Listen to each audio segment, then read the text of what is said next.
अस्सलाम वालेकुम नादरीन, आप यूट्यूब चैनल देख रहे हैं। मैं इमरान खान हूँ। सबसे पहले अफसोसनाक खबर यह है कि खैबर पख्तूनख्वा के बहुत सारे इलाकों में फ्लड आ गया है। सैलाब आया एक मरतबा फिर। पाकिस्तान जो है वो क्लाइमेट चेंज की वजह से लगातार सैलाबों का सामना करता चला आ रहा है। माजी में 10 साल में 8 साल में एक आधा सैलाब आता था, लेकिन अब हम देखते हैं हर साल दूसरे साल यहाँ पर सैलाब आना शुरू हो गए हैं। इसकी एक वजह तो ये है कि क्लाइमेट चेंज हो रहा है, यहाँ पर बहुत ज़्यादा उसके असरात आ रहे हैं। हमने दरख्तों की बड़ी मैसिव कटिंग की है और पोल्यूशन में बहुत ज़्यादा इजाफा किया है।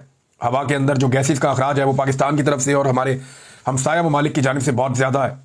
तो ये असरात पाकिस्तान के ऊपर लगातार पड़ रहे हैं क्लाइमेट चेंज की सूरत में। और दीगर जो इसके अंदर रीज़न हैं वो हमने जिस किस्म की आबादियाँ तैयार कर दी हैं पानी के रस्तों में, उनकी वजह से भी बहुत तबाही होती है। जितने दरियाओं के किनारे थे वहाँ पर कानूनन तो इजाज़त नहीं है, ना अंग्रेज़ दौर में इजाज़त थी ना अब इजाज़त है, लेकिन लोगों ने अपने असर रसूख को इस्तेमाल करते हुए, अपने ताल्लुकात को इस्तेमाल करते हुए पूरे होटल, प्लाजाज, घर, इमारतें, रेजिडेंशियल सोसाइटीज़, बहुत सारा कुछ बना दिया दरियाओं के किनारों के ऊपर। और जो कुछ भी किनारों पे बनाया उनमें से कुछ चीज़ें हम देखते हैं बहती हुई चली जाती हैं। पूरे के पूरे होटल, पूरी की पूरी इमारतें, पूरा का पूरा घर भी पानी के अंदर बाज़ औक़ात चला जाता है और उसकी वजह से नुकसान ज़्यादा होता है। जो नदी नालों के और बरसाती पानी के पुराने रस्ते हैं, उन रस्तों के रुकावटों में बंद बांध के रिहायशी सोसाइटियाँ बना दी गई हैं। पंजाब में इसकी वजह से बहुत नुकसान होता है, इवन खैबर पख्तूनख्वा में भी कई जगहों पे। तो ये जो तजावज़ात हैं जो पानी के रास्ते में बनाई गई हैं, ये हमें नुकसान दे रही हैं। दूसरा, हमने अपने हाथों से अपने इन्वायरमेंट को तबाह किया। हमने दरख्तों की कटाई बहुत ज़्यादा की, फिर नए दरख्त लगाने में हमारी दिलचस्पी भी नहीं होती। और ये जितना टिम्बर माफिया है जो यहाँ से दरख्त काट के ले जाता है और पैसा बनाता है, ये लोग खुद तो इस मुल्क में रहते नहीं है पाकिस्तान में। ये अपने बच्चों के लिए वो ममालिक ढूंढते हैं जहाँ पे दरख्त बहुत ज़्यादा है, माहौल बहुत अच्छा है, आबो हवा अच्छी है, जहाँ पे एयर क्वालिटी इंडेक्स जिसको AQI कहते हैं वो बहुत अच्छा है। तो ये उन ममालिक में जाकर रहते हैं, उन जगहों पे जाकर रहते हैं। यहाँ पाकिस्तान को इन्होंने एक शिकारगाह की तरह इस्तेमाल किया कि हर चीज़ यहाँ पे तबाह कर दो, हर चीज़ बेच दो, इसकी मादनियात, इसकी लकड़ी, इसके दरख्त, इसका माहौल, हर चीज़ तबाह कर दें बेशक, लेकिन यहाँ से ये पैसा निकालते हैं। अब ये जो सैलाब के नुकसान हैं बहुत ज़्यादा हैं और अब तक की इतलात के मुताबिक इंतहाई अफसोसनाक सूरत हाल सामने आ रही है। सैलाब से मुतासरा जो लोगों का नुकसान हुआ है उसमें डिफरेंट आदाद शुमार मेरे पास हैं और अब तक की जो मुसद्दका इतलात आई हैं उनमें खैबर पख्तूनख्वा में सिर्फ 167 अफराद जाँ बहक हो गए हैं सैलाब के नतीजे में, जिनमें 147 मर्द बताए जा रहे हैं, 12 बच्चे हैं और 8 खवातीन हैं इस सैलाब में जिनका ये नुकसान हुआ है, जो जिनकी जान गई है, जो जाँ बहक हुए हैं। अच्छा, इसमें मैं आपको बता दूँ कौन कौन से इलाके हैं जो ज़्यादा मुतासिर हुए हैं। बाजोड़ का इलाका है, यहाँ पे 21 लोग जो हैं वो जाँ बहक हुए। बुनेर में सबसे ज़्यादा नुकसान हुआ है और वहाँ पे बहुत बड़े पैमाने पे फ्लड आया, उसका नुकसान भी ज़्यादा है। 78 लोग वहाँ पे जाँ बहक हुए, 5 लोग लोअर दीर में, शांगला में 23 लोग, स्वात में 11 लोग, अपर दीर में जो है वो नुकसान हुआ लेकिन लोगों की जान महफूज रही। इसी तरह जो बटग्राम है वहाँ पे 15 और जो मानसेरा है वहाँ पे जो है वो 14 लोग जाँ बहक हुए हैं। तो टोटल 167 लोग अब तक जाँ बहक हो गए हैं, जबकि घरों को, स्कूलों को और दीगर इमारतों को भी जुज़वी तौर पे या मुकम्मल तौर पे काफ़ी नुकसान पहुंचा है। तो ये नाज़रीन सैलाब की सूरत हाल है। खैबर पख्तूनख्वा में एक हेलीकॉप्टर भी गिर गया। खैबर पख्तूनख्वा की हुकूमत का जो हेलीकॉप्टर था ये इमदादी सरगर्मियों में इस वक्त मसरूफ़ थे। कुछ जो है वो दूसरे हेलीकॉप्टर भी हैं इंतज़ामिया के जो रेस्क्यू करते हैं, वो भी मौजूद हैं। खैबर पख्तूनख्वा की हुकूमत का एक हेलीकॉप्टर गिरा, उसमें 5 लोग थे जो हमले के, वो जाँ बहक हो गए हैं और उसमें जो अली अमीन गंडापुर साहब इन्होंने सोग का ऐलान भी किया है। तो इस वक्त मुश्किल सूरत हाल है खैबर पख्तूनख्वा में। सारे पाकिस्तान को सपोर्ट करनी चाहिए, मदद करनी चाहिए। और अब देखना ये होगा कि फ्लड अगर ये ज़्यादा है और पानी का ये फ्लो नीचे आता है तो पंजाब में और सिंध में किस किस्म की सूरत हाल पैदा होती है, क्योंकि कैशमेंट एरिया जो है वो ऊपर है और वो वहाँ है जो खैबर पख्तूनख्वा के इलाके हैं, तो वहाँ ज़्यादा तबाही हुई है। आज से 2-3 साल पहले 2022 में बलूचिस्तान में बहुत तबाही हुई थी, वहाँ से जो है कोई सलमान से पानी नीचे उतरा था और बहुत ज़्यादा बारिश हुई थी, 70 घंटे तक एक बारिश तो लगातार हुई थी। तो अभी सारी की सारी गवर्नमेंट इसके ऊपर काम कर रही है। खैबर पख्तूनख्वा की हुकूमत ने इमरजेंसी लगाकर इस पर काम शुरू कर दिया है। लोगों को सपोर्ट करनी चाहिए अपने प्यारों की। जितने भी पाकिस्तानी इसमें मुतासिर हो रहे हैं, मेरी बाकी पाकिस्तानियों से गुजारिश है कि हम वतनों की मदद भी करें इस मुश्किल वक्त में। अभी जब बहाली का टाइम आएगा तो फिर इसका पूरा रोड मैप होगा, हम चीज़ें आपके सामने रखेंगे। नाज़रीन, सियासी लीडर्स की मकबूलियत के हवाले से मुख्तलिफ सर्वे आते रहते हैं। ये एक नया सर्वे एक आया है और ये सर्वे है रिपब्लिक पॉलिसी का। वो उन्होंने सर्वे ये किया कि लाहौर के अंदर शहरियों से पूछा कि सबसे ज़्यादा जो है वो मकबूल सियासी लीडर कौन है आपकी नज़र में। तो शहरियों ने इसका जवाब दिया है। ये जवाब मैं आपके सामने रखता हूं, बड़ा इंटरेस्टिंग है। लाहौर में जुलाई 2025 में होने वाले सर्वे के मुताबिक जो लाहौर के शहरियों से सवालात किए गए, 56% लोगों के मुताबिक इमरान खान उनका सबसे मकबूल लीडर है। 56%। और उसके बाद दूसरे नंबर पे नवाज शरीफ साहब हैं, और हालत उनकी ये है कि वो 17% पे रह गए हैं लाहौर में। फिर जो तहरीक लब्बैक के लीडर हैं साद रजवी साहब, वो 4% पे हैं, तीसरे नंबर पे हैं। बिलावल जरदारी, एक बड़ी जमहूरी पॉलिटिकल पार्टी के लीडर, वो 3% पे हैं। जमात इस्लामी 2% पे है, बाकी सियासी जमातें 2% पे हैं, जबकि 16% लोग ऐसे हैं जो किसी भी सियासतदान को पसंद नहीं करते। अब इमरान खान 56% के साथ सबसे आगे। यही तो प्रॉब्लम है पाकिस्तान की एस्टेब्लिशमेंट की और हुकूमत की। इमरान खान की मकबूलियत का खौफ उन्हें एक दूसरे के खिलाफ खड़े भी नहीं होने देता, और जो इस वक्त एस्टेब्लिशमेंट और मौजूदा हुकूमत के अंदर शामिल जमातों में एक प्यार मोहब्बत और रोमांस चल रहा है, उसकी सबसे बड़ी वजह अवाम में इमरान खान की मकबूलियत है। अगर इमरान खान साहब अवाम में मकबूल ना होते तो शायद ये इतना लंबा ना चलते। अपने अपने सर्वाइवल के लिए एस्टेब्लिशमेंट जो है वो मदद कर रही है रवायती सियासी जमातों की, और रवायती सियासी जमातों की जो हुकूमत है वो मदद कर रही है एस्टेब्लिशमेंट की, तो एक दूसरे के सहारे ये सब बेचारे खड़े हैं। नाज़रीन, पाकिस्तानियों ने पूरी दुनिया के अंदर जश्न आज़ादी मनाया। दुनिया भर में पाकिस्तानियों ने पाकिस्तान तहरीक इंसाफ के झंडे भी उठाए हुए थे, कहीं कहीं किसी और कभी पॉलिटिकल पार्टी का झंडा भी नजर आ जाता था। तो पाकिस्तानियों ने जश्न मनाया, यौम आज़ादी मनाया, और ज़्यादातर लोगों ने पीटीआई के झंडे उठाए, नारे भी लगाए, वहाँ पुलिस भी मौजूद थी, इंतजामिया मौजूद थी। लेकिन इसके बावजूद सड़कें रुकी, ट्रैफिक स्लो हुई, बहुत सारा कुछ हुआ, लेकिन मुकदमे दर्ज नहीं हुए। पाकिस्तानियों पर मुकदमात दर्ज नहीं किए गए पूरी दुनिया में, क्योंकि वो पाकिस्तान का यौम आज़ादी जो है वो मना रहे थे। लेकिन पाकिस्तान में पाकिस्तानियों पर मुकदमे दर्ज कर दिए गए यौम आज़ादी मनाने पर, क्योंकि वो एक पॉलिटिकल पार्टी को भी साथ में सपोर्ट कर रहे थे और हुकूमत उस पॉलिटिकल पार्टी की मुखालिफ है। लिहाजा पाकिस्तान में मुकदमा दर्ज हो रहे हैं और पूरी दुनिया में नहीं हो रहे। और यौम आज़ादी किसका मनाया जा रहा है? पाकिस्तान का मनाया जा रहा है। पाकिस्तान में यानी ये जिसकी लाठी उसकी भैंस वाला सिस्टम है। ये एक और भी सड़क ब्लॉक हुई है, इसके ऊपर भी मुकदमा दर्ज करो। ये एक वीडियो आई है जो खैबर पख्तूनख्वा से आई है। डीआई खान 90 किलोमीटर दूर इससे जो है वो डेरा इस्माइल खान का शहर है, और ये 90 किलोमीटर जब लिखते हैं तो ये जिला कचहरी को लिखते हैं। तो बिल्कुल वजीर आला खैबर पख्तूनख्वा के जिले के बिल्कुल साथ ही मेन हाईवे मोटरवे के ऊपर ये अस्करियत पसंद दहशतगर्द जो है ये रक्स कर रहे हैं। टीडीपी जो है वो वहां पे रक्स कर रही है, इंजॉय कर रही है। सवाल यह है कि इनको वहां लेकर कौन आया? सवाल यह है कि इन्होंने बॉर्डर कैसे क्रॉस किया? सवाल यह है कि ये हथियारों के साथ यहां दंदनाते कैसे फिर रहे हैं? सवाल यह है कि इनकी सहूलतकारी किसने की है? गंडापुर कई दफा ये कह चुके हैं कि गुट तालिबान का एक मामला है। जब भी कभी हम कार्रवाई करते हैं तो हमें कहा जाता है ये अच्छे लोग हैं, इन्हें छोड़ दो। तो कहीं ये गुट तालिबान तो नहीं है? और अगर ये गुट तालिबान नहीं है और बैड तालिबान है तो फिर ये यहां क्या कर रहे हैं और ये यहां पहुंचे कैसे? और कोई भी कैसे किसी सड़क के ऊपर खड़ा होकर रक्स कर सकता है सड़क को बंद करके? और दिन दिहाड़े का टाइम है, आप अंदाजा करें, को रात का वक्त भी नहीं है। ये नाज़रीन सूरत हाल है पाकिस्तान में। पता नहीं ये वीडियो किस मकसद के लिए बनाई गई है और किस मकसद के लिए इसको वायरल किया गया है, लेकिन पाकिस्तान की सिक्योरिटी फोर्सेज की एक बड़ी नाकामी है कि जिन्होंने बॉर्डर कंट्रोल करना था वो दहशतगर्दों को कंट्रोल नहीं कर पाए। हालांकि पाकिस्तान ने अनाउंस किया था कि सारे दहशतगर्द पाकिस्तान से जा चुके हैं, पाकिस्तान में दहशतगर्दी क्लियर कर दी है, कोई दहशतगर्द पाकिस्तान के अंदर मौजूद नहीं है, हमारे पास कोई नो गो एरिया नहीं है। फिर इन लोगों को वापस कौन लेकर आया? इमरान खान पे इल्जाम लगाते हैं, आप मीटिंग्स के मिनट्स उठाकर देख लें। मुराद सईद 2022 से चीख रहा है कि इनको मत लाओ, इनको मत लाओ, इनको मत लाओ। शानदाना गुलजार कहती है कि जनरल बाजवा का यह मंसूबा था कि टीटीपी के लोगों को लाकर पाकिस्तान तहरीक इंसाफ को कमजोर करना है, फारग करना है 3 साल में। और आपको सड़कों के ऊपर ये लोग दंदनाते हुए नजर आ रहे हैं। ना कोई सवाल करने वाला है, ना कोई जवाब देने वाला है। हालात तो ये हो गए हैं। अस्करियत पसंद है वो बंदूकें उठा के जनाब वहां पे मजे से रक्स कर रहे हैं, वहां पे घूम रहे हैं।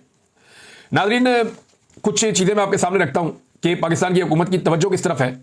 तो पाकिस्तान के अंदर जो बेहतरीन सब्सिडीज दी गई थी इस साल, वो ट्रैक्टरों की खरीदारी पर दी गई थी कि अगर किसान ट्रैक्टर खरीदना चाहते हैं तो हम उन्हें सब्सिडी दे रहे हैं, किसान ट्रैक्टर खरीद लें। लेकिन लगभग 22 साल के बाद पहली मरतबा ऐसा हुआ कि पाकिस्तान में किसानों ने ट्रैक्टर नहीं खरीदे। बहुत ही कम लेवल पे आके किसानों ने ट्रैक्टर खरीदे हैं। ये मेरे पास 2003 से लेकर अब तक का डाटा मौजूद है, और ये डाटा अगर आप देखें तो Pakistan tractor sales drop to 22 years low.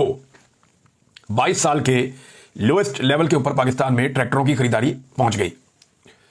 Corona virus जब आया था ना, तब लोगों ने चीजें खरीदना बंद कर दी थी। कोरोना वायरस के दौरान भी जो ट्रैक्टरों की फरोख्त है वो इतनी कम कभी नहीं हुई जितनी अब हो गई है। उसकी वजह क्या है? किसानों के पास पैसे ही नहीं है। किसान पैसे आएंगे तो नया ट्रैक्टर लेंगे ना, उनके पास पैसा आएगा तो काश्तकारी में इजाफा करेंगे ना, पैसा आएगा तो अपनी जमीन को सैराब करेंगे, उसमें बीज डालेंगे, उसके ऊपर खाद डालेंगे, उसका ख्याल रखेंगे। किसानों को जिस तरह इन्होंने भूखा मारा है उसका नतीजा यही निकलना था। इस वक्त जो ट्रैक्टरों की खरीदारी है पाकिस्तान में वो लोएस्ट पे चली गई है। ट्रैक्टर तो और बात है, तनख्वाहदार तबके हों या ताजर बरादरी हो या जो थोड़ा बहुत एक मिडिल क्लास है, उनकी एक गाड़ी थी ऑल्टो। ये पाकिस्तान में सबसे ज्यादा बिकने वाली गाड़ी है और इसकी जो सेल है उसमें 75% तक कमी आ गई है। 75%। फर्ज करें अगर ये 1000 गाड़ी बिकती थी तो अब ये 250 गाड़ी बिक रही है, 750 गाड़ी नहीं बिक रही। यहां से आप अंदाजा करें कि पाकिस्तान के अंदर मईशत की और आम आदमी की मईशत की, जो सफेद पोश तबका है उसकी मईशत की क्या सूरत हाल है कि सबसे ज्यादा बिकने वाली गाड़ी जो सुजुकी ऑल्टो है उसकी फरोख्त में भी मुबैना तौर पर ये स्टार्टअप पाकिस्तान का एक सर्वे है, उसके मुताबिक 75% उसके अंदर भी कमी आई है। लेकिन कुछ तो ऐसा होगा जो पाकिस्तान में ज्यादा बिक रहा है। तो नाज़रीन, वो हैं लंडे के कपड़े। लोग नया कपड़ा नहीं खरीद सकते, लोग बाजार में जाते हैं, नए कपड़े बहुत महंगे हो गए हैं और आम आदमी की पहुंच से दूर जा रहे हैं। लिहाजा लोगों ने लंडे की जो मसनूआत हैं, जो कपड़े हैं, वो पहनना शुरू कर दिए और गुर्बत लगभग 44% तक पहुंच गई। उसके बाद लंडे के इस्तेमाल शुदा कपड़ों की इंपोर्ट में तारीखी इजाफा हो गया है। यह डॉन अखबार की रिपोर्ट के मुताबिक 2025 में लंडे के इस्तेमाल शुदा कपड़ों की इंपोर्ट में रिकॉर्ड $511 मिलियन खर्च हुए हैं। लंडा बाजार गुर्बत का शिकार होने वाले पाकिस्तानियों का गढ़ बन गया है। यह है नाजरीन पाकिस्तान में गुर्बत की सूरत हाल जो इन्होंने पाकिस्तान के साथ कर दिया और ये कहते हैं हमने मईशत ठीक कर दी, हम पाकिस्तान को बेहतर कर रहे हैं। ये आप पाकिस्तान को बेहतर कर रहे हैं कि पाकिस्तानी पुराने कपड़े इस्तेमाल शुदा पहनने पर मजबूर हो गए हैं। वजह क्या है? वो नए कपड़े अफोर्ड नहीं कर पा रहे और 44% लोग जो है, लगभग आधा पाकिस्तान गुर्बत की लकीर से नीचे धकेल दिया गया है। नाज़रीन, एक और खबर है, ये नरेंद्र मोदी ने धमकी गई पाकिस्तान को। देखिए, पूरी कौम को एक जंगी जनून में तो मुब्तला किया हुआ है पाकिस्तान की मिलिट्री एस्टेब्लिशमेंट ने और सियासतदानों ने मिलकर, क्योंकि नरेंद्र मोदी की गलती की वजह से और उसकी भोंडी हरकतों की वजह से जो शख्स या जो लोग पाकिस्तान में मुंह नहीं उठा सकते थे, बात नहीं कर सकते थे, उनको भी जबान मिल गई और पाकिस्तान की एस्टेब्लिशमेंट को अमेरिका के करीब जाने का मौका भी मिल गया। अब अमेरिका से पाकिस्तान का फायदा तो इन्होंने लेना नहीं है, अपना जाती फायदा लेना होता है। लिहाजा अब ये इमरान खान को दबाएंगे, अपनी मुखालिफ पॉलिटिकल पार्टी को दबाएंगे और इस जालिमाना रजीम को तूल देने की कोशिश करेंगे जो ये कर रहे हैं। लेकिन वही नरेंद्र मोदी इनको धमकियां भी दे रहा। नरेंद्र मोदी ने यह तय कर लिया है और ये भारत ने जो सारा कुछ किया ना पहलगाम वाला, पाकिस्तान के अंदर लोगों को हम बेवकूफ बनाते हैं। यह कहा जाता है कि पहलगाम भारत ने इसलिए किया कि वो पाकिस्तान पे हमला करना चाहता था। बिल्कुल नहीं, भारत पाकिस्तान के साथ कोई जंग लड़ना नहीं चाहता। मेरा नहीं ख्याल कि वो इस तरह जंग लड़ेगा पाकिस्तान के साथ। आर्मी चीफ ने ठीक कहा है कि एक तरफ ट्रक आ रहा है जी, वो डंपिंग वाला, दूसरी तरफ जनाब वो मर्सिडीज आ रही है, ये टक्कर हो जाएगी तो नुकसान कितना होगा। भारत की इकॉनमी बहुत आगे जा रही है, उसके बाद बहुत पैसा है, वो तरक्की कर रहा है पाकिस्तान से बहुत ज्यादा तेजी से, पाकिस्तान नहीं कर पा रहा। तो ऐसे में भारत को जंग सूट नहीं करती। भारत सिर्फ पाकिस्तान के पानी पर कब्जा करना चाहता है और इस पानी पर कब्जा करने के लिए भारत ने एक लड़ाई पाकिस्तान के साथ, एक झड़प पाकिस्तान के साथ लड़ी है ताकि जवाब खड़ा जा सके। जो मुझे समझ आती है ना, पहले पहलगाम किया, उसके बाद पाकिस्तान के साथ पंगा किया, उसमें पाकिस्तान ने इनको धो दिया पकड़ के एयरफोर्स ने। और अब भारत के पास एक सॉलिड बहाना मौजूद है अपने मुल्क में और नेशनल और इंटरनेशनल लेवल पे कि हम पाकिस्तान को पानी नहीं देंगे। नरेंद्र मोदी ने कहा कि भारत ने तय कर लिया है कि खून और पानी साथ नहीं बह सकता। हिंदुस्तान के पानी पर हक सिर्फ हिंदुस्तान का है। हमें अब सिंध तास मुआहिदा मंजूर नहीं है। यह कैसा मुआहिदा था जिसने 7 दहाइयों से हिंदुस्तान के किसानों का नुकसान किया है? यह नरेंद्र मोदी के स्टेटमेंट है। अब नरेंद्र मोदी ने सिंध तास मुआहिदे को खत्म करना था और इसी मुआहिदे के तहत पाकिस्तान को वो पानी मिलता है जिससे पाकिस्तान अपने शहरियों को खाना खिलाने के काबिल होता है। अब अगर 4, 6, 10 तैयारी तबाह करा के भी भारत पाकिस्तान का पानी रोकने में कामयाब हो गया, जिस तरह वो बहुत तेजी से बढ़ रहा है, गुज़िश्ता चंद दहाइयों से भारत ने पाकिस्तान के पानियों पर या मगरबी दरियाओं पर, जिनमें झेलम, चनाब और सिंध, इनके ऊपर भारत ने बहुत सारे ब्लॉकेज लगाए हैं। बहुत सारी जगहों में भारत ने पानी रोका है पाकिस्तानियों का। वो जो पाकिस्तानियों का पानी भारत ने रोका है, डैम्स बनाकर, रुकावटें बनाकर, बंद बांध के, वो पाकिस्तान के दरियाओं को आहिस्ता आहिस्ता ये मामला खुश्क कर रहा है। हमारे डैमों के अंदर पानी कम होता जा रहा है। इसको पाकिस्तान रोकने में अभी तक कामयाब नहीं हुआ। ये बातें तो करते हैं, लेकिन पाकिस्तान की मिलिट्री को ये जिम्मेदारी लेनी पड़ेगी, पाकिस्तान की हुकूमत को पहले लेनी पड़ेगी और फिर मिलिट्री को ऑर्डर देना पड़ेगा। ये जितने स्ट्रक्चर्स बनाए गए हैं पाकिस्तान के पानियों के ऊपर, ये गैर कानूनी है, बैनुल अक़वामी कवानीन के खिलाफ है और इनको कैसे हटाना है, इस पर स्ट्रेटेजी तो पाकिस्तान की गवर्नमेंट और मिलिट्री एस्टेब्लिशमेंट मिलकर बना सकती है कि करना क्या। क्योंकि अगर किसी को लगता है कि मिसाइल मार के ये स्ट्रक्चर गिरा दिए जाएंगे, तो कंक्रीट के बने हुए बहुत बड़े बड़े स्ट्रक्चर्स हैं, ये रशिया नहीं कर सका अभी तक यूक्रेन में, तो हम इंडिया में कैसे करेंगे। इंडिया में भी हमारे तो कुछ मिसाइल, हमें वीडियोस दिखाई गई थी, तस्वीर भी, कि जनाब पाकिस्तान के जो वाटर स्ट्रक्चर्स हैं उनके ऊपर इंडिया को मिसाइल मारे, कोई नुकसान ही नहीं हुआ। ये तबाह करने के लिए कम से कम उस लेवल के आपको B-52 बम्बर या तो चाहिए, या आपको भारत के अंदर बड़ी कार्रवाइयां करनी पड़ेगी। और आपको ये यानी अगर ये चाहते हैं, जैसे बिलावल धमकी देते हैं कि 6 के 6 दरियाओं का पानी हम खुलवा लेंगे, तो 6 दरिया तो बहुत दूर की बात है। जो मोदी ने अभी हरकत की है, कम से कम अपने 3 दरियाओं का पानी खुलवा लें, लेकिन इसकी तरफ तवज्जो नहीं है। ये एक दूसरे का हक मारने में मसरूफ है। खैबर पख्तूनख्वा की मिसाल मैं आपको देता हूं। इस वक्त जो खैबर पख्तूनख्वा और पंजाब को हाइड्रो पावर प्रोजेक्ट जो पाकिस्तान में लगे हुए हैं, यानी पानी से बिजली बनाने के जो मंसूबे हैं, उनमें जो पैसा तकसीम किया गया है उसके अंदर खुली नाइंसाफी नजर आ रही है। क्योंकि देखिए ना, एस्टैब्लिशमेंट खड़ी हुई है इस वक्त PMLN के साथ। तो पंजाब में PMLN की हुकूमत भी है और साथ में उनकी हुकूमत वफाक में भी है। तो उन्होंने पंजाब को जो पैसा दिया वो दिया 65.8 अरब रुपए और खैबर पख्तूनख्वा को दिया 33 अरब रुपए। अच्छा, दिया किस मद में इन्होंने ये दिया पानी से बिजली पैदा करने की मद में। अब मैं आपको अगर डाटा बताऊं तो आप हैरान हो जाएंगे कि पंजाब से दुगने से ज्यादा पानी से बिजली पैदा करने की सलाहियत खैबर पख्तूनख्वा में है। खैबर पख्तूनख्वा जो बिजली पैदा करता है पानी से, उसकी मिकदार पंजाब से दुगनी से भी ज्यादा है। ये मैं बड़ा मोहतात आपको बता रहा हूं, फिगर तो बहुत बड़ा है, आप सुनेंगे आप हैरान रह जाएंगे। लेकिन ज्यादा बिजली कौन दे रहा है? खैबर पख्तूनख्वा। ज्यादा पैसा किसको मिल रहा है? पंजाब को मिल रहा है। वजह क्या है? पंजाब में अपनी चहीती टिकटॉकर को हुकूमत दी हुई है। तो ये जो एक नाइंसाफी है, इससे लोगों को तकलीफ होती है। आजाद कश्मीर के लोगों ने एहतजाज करके अपना हक ले लिया था, लेकिन खैबर पख्तूनख्वा में भी एक कंप्रोमाइज हुकूमत है और वो अपना हक लेने की बजाय सिर्फ नारे शारे लगाती है और बात खत्म हो जाती है। मरियम नवाज साहबा जो है वो अब जापान निकल गई हैं और इसके बारे में एक बड़ा जबरदस्त ट्वीट किया खैबर पख्तूनख्वा की हुकूमत ने। मरियम नवाज जनाब प्राइवेट जेट के ऊपर जा रही है, बड़े प्रोटोकॉल मिल रहे हैं जापान के दौरे के ऊपर। पाकिस्तान की पहली वज़ीर आला जो जापान के इस तरह दौरे पर जा रही है, वहाँ कोई एग्जीबिशन लगी हुई है, वहाँ से कोई नए खिलौने और नए कहानियां लेकर अब ये पाकिस्तानियों को आकर सुनाएंगे कि हमने आपके लिए फलानी चीज़ पसंद की है, फलानी चीज़ पसंद की है, लाकर यहाँ पे ये एक्चुअली लोगों को जो है ना लग्जरी की तरफ लेकर जाते हैं और लोग भूखे हैं, उनके पास खाने के लिए नहीं है। किसान ट्रैक्टर के लिए तरस रहा है, आप उनको कोई और खिलौना ला के दे देंगे। बहरहाल ये इसमें मुजम्मल असलम साहब ने एक क्लैरिटी लेकर आए। उन्होंने कहा जी हमारी भी एक वफद गया जापान में, खैबर पख्तूनख्वा का वफद कमर्शियल फ्लाइट से इकोनॉमी क्लास के अंदर गया था और बड़े बजट होटल जो सस्ते होटल हैं उनके अंदर जाके ठहरा था। इकोनॉमी क्लास ट्रेन का उन्होंने वहां इस्तेमाल किया था। अब पंजाब का वफद जो है वो चार्टर्ड जहाज पे जा रहा है और होटल की जो डिटेल्स हैं वो सहाफ़ी हज़रात ने खुद पहले बता दिया कि वो होटल है जो बहुत बड़ा होटल है। कुछ लोग ये कह रहे थे कि शायद वहीं पे नरेंद्र मोदी भी ठहरे हुए हैं, वो इस्तेमाल करते हैं उस होटल को जहां पे मरियम नवाज साहबा जा रही हैं। तो इनकी तो अय्याशी खत्म नहीं हो रही। ऐसा लगता है कि पंजाब किसी और मुल्क का हिस्सा है और खैबर पख्तूनख्वा किसी और मुल्क का हिस्सा है। पंजाब में एक पॉलिटिकल वर्कर जो है वो सड़क पे खड़ा होकर सियासी नारा लगा दे तो सड़क बंद करने पे मुकदमा हो जाता है, लेकिन खैबर पख्तूनख्वा में बंदूक बरदार लोग जो है वो रक्स कर रहे हैं सड़कों के ऊपर, कोई कार्रवाई नहीं होती। खैबर पख्तूनख्वा से लोग जाते हैं उसी जापान के अंदर और इकोनॉमी क्लास में जाते हैं, इकोनॉमी ट्रेन में सफर करते हैं, सस्ते होटलों में ठहरते हैं। और पंजाब से एक वफद जाता है, वो जनाब VVIP किस्म के होटल के अंदर ठहरते हैं, चार्टर्ड प्लेन के अंदर जाते हैं, वहां पे VVIP प्रोटोकॉल लेते हैं। क्या ये दो अलग अलग मुल्कों के सूबे हैं या एक ही मुल्क के दो सूबे हैं? ये पाकिस्तान के ऊपर मुसल्लत किए गए हुक्मरानों ने पाकिस्तान को और पाकिस्तानियों को दिखाया कि देखो हम ये लोग हैं। और ये इसकी एक बड़ी वजह यह भी है कि सियासतदानों से अवाम नफरत करे और एक वक्त आए कि जो एक क्लास इमरान खान साहब सियासत के अंदर लेकर आए, वो क्लास ये कहकर हाथ पैर झाड़ के खड़ी हो जाए कि यार हम सियासत में नहीं पड़ते, ये है ही सारे गंदे और इन्होंने यही करना है, इन्होंने ऐसे ही मुल्क चलाना है। लोगों को ये मायूस करना चाहते हैं।